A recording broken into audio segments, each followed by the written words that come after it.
Hi,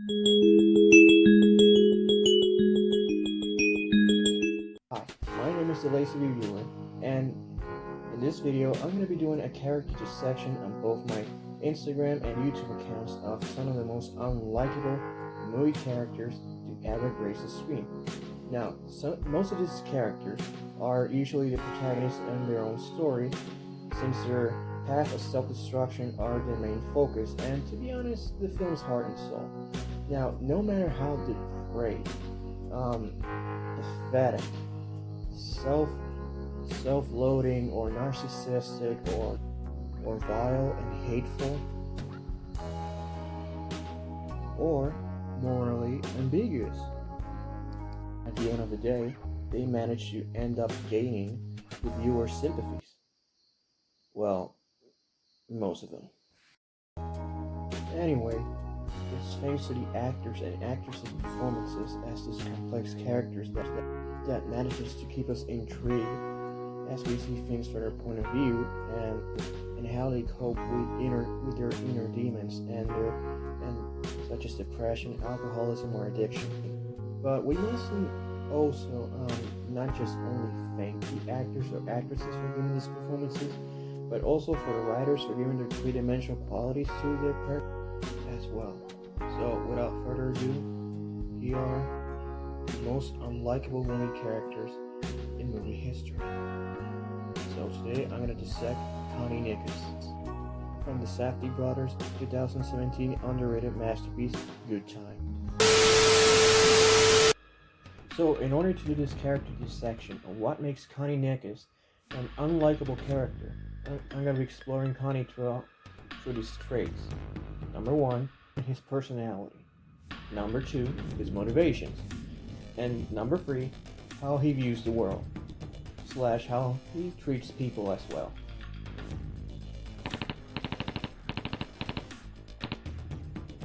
If there's one scene that perfectly sums up Connie's character, it's the film's opening scene. Connie's mentally handicapped brother Nick is getting therapy. The shrink begins to ask Nick about his past experiences in his childhood, most of which are traumatic, causing Nick understandably to be comfortable talking about it. The shrink tries to calm him down as he wants Nick to open himself to him as part of the therapy. And then Connie abruptly walks into the room and tells Nick to get up and leave with him.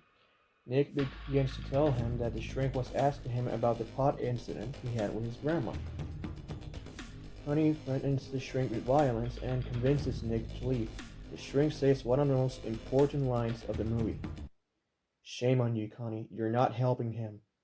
He then hugs Nick and assures him that he doesn't need anyone, except that it's him and Nick against the world. So what personality traits of Connie are shown at the opening scene? Connie is manipulative towards his brother, as he assures him that he doesn't need anyone but him to rely on. His violence especially shown when Nick brings up the topic of the pan incident with his grandma. Connie quickly threatens the shrink with violence. Now, this makes sense as later in the story it's implied that Connie was the one who was abusive towards his grandma and Nick as well. So in a way, he threatens the shrink because he's making Nick realize the toxic relationship that Connie has with him, including making him be dependent on Connie. Connie is also shown to be self-centered and has lack of empathy throughout the whole movie. He drags Nick towards the ill-fated bank robbery, knowing that won't help Nick to improve. And while at first it succeeds, he tries to convince Nick that he's doing something good by helping him with the robbery, and he praises him and says that he must have felt good doing it. Also, when they're being chased by the police, Nick is left behind as he tries to follow Connie and ends up tripping against a sliding glass door as Connie continues running, not looking back, knowing well his brother is mentally impaired and defenseless. Now, if Connie actually cared about his brother as he claimed he did, he would have surrendered to the authorities and took responsibility for the robbery. Nick would have been locked up in prison and would have been gravely injured after getting into a fight with some inmates as well. That goes to show Connie's real interest. Shows how much he actually cares about Nick. He also treats his girlfriend with indifference, and it's also implied that he's slightly annoyed by her. And his girlfriend is shown to be mentally unstable, so he's actually taking advantage of her. Also, I like to say that he does carry a lot of the traits of a common sociopath. He's impulsive, he's manipulative, he doesn't take responsibility for his own actions, and he's also charming, deceitful, and he's probably, so while the film doesn't state it or implies it, I think that the reason he became a criminal is to go against his societal norms, as he finds himself more comfortable being a criminal and engaging to risky behaviors, as he feels he doesn't have to take up the social norms and responsibilities and would rather be a criminal.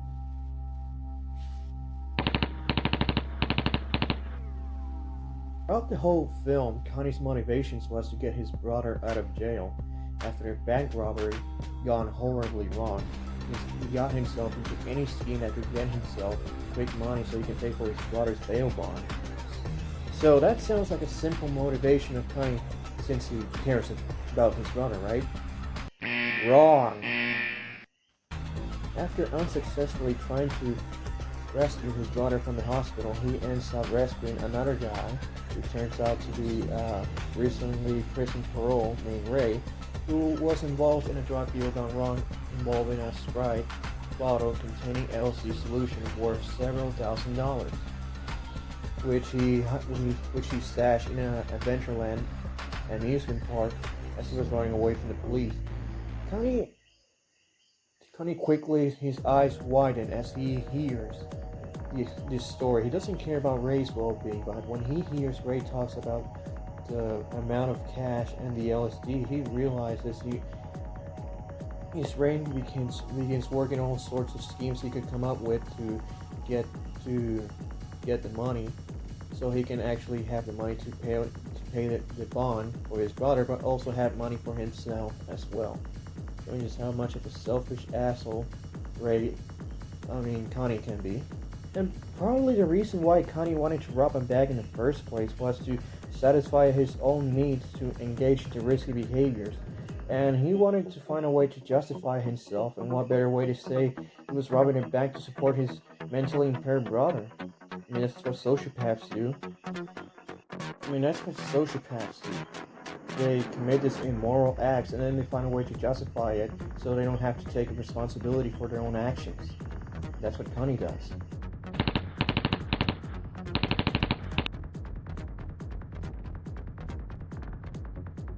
And finally, how he views the world and how he treats people.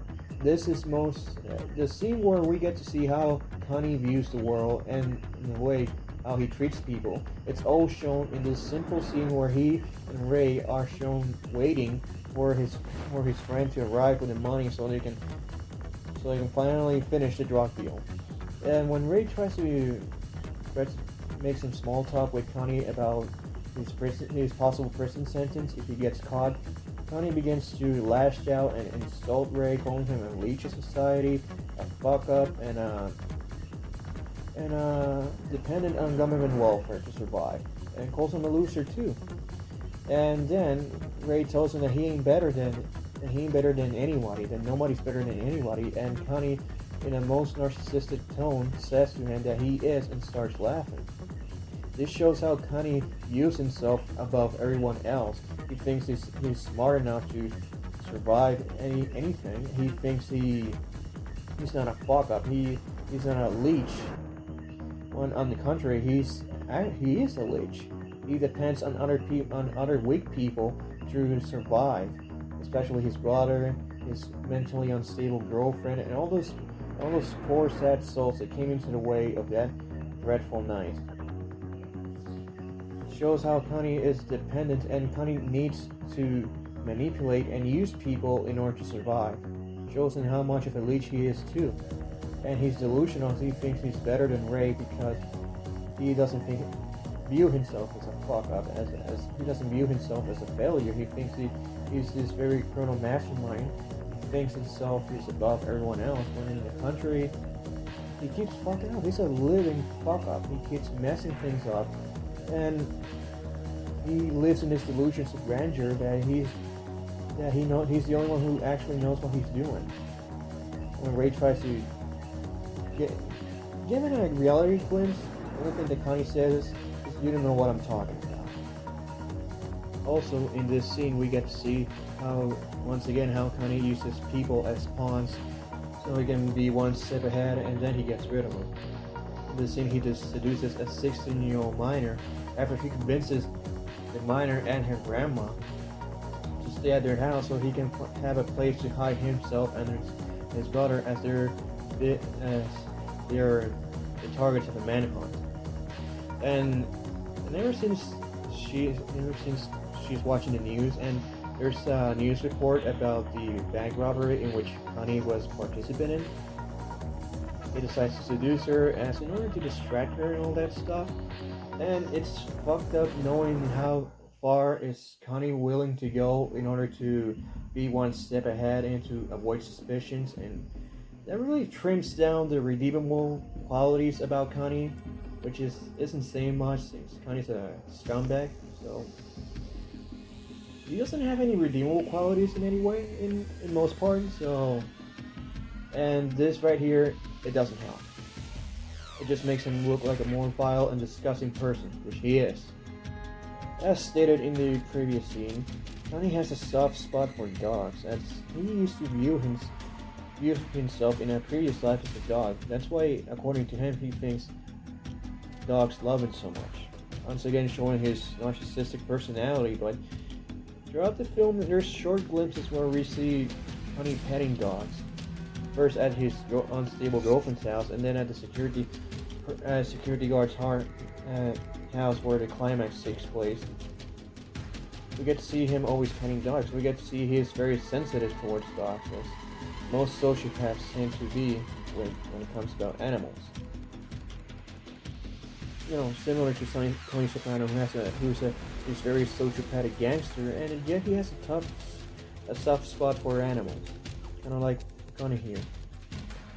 And I guess maybe Connie has a soft spot for him, as he views them as defenseless and innocent creatures, which I think he somehow views his brother like that, but he uses that at his advantage too, which he takes advantage of. And even though Connie thinks he's being protective of his mentally impaired brother, he thinks he's doing the right thing by him, but he only puts him into more risky situations. I mean, his brother end up in prison and getting beat up by inmates. I mean, he's just dragging him down to this shithole that never ends.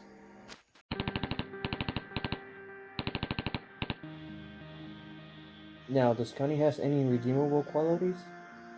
No, not many, to be honest. But at the film's climax, when the cops are swarming in, Connie steals his Sprite, laced with LSD.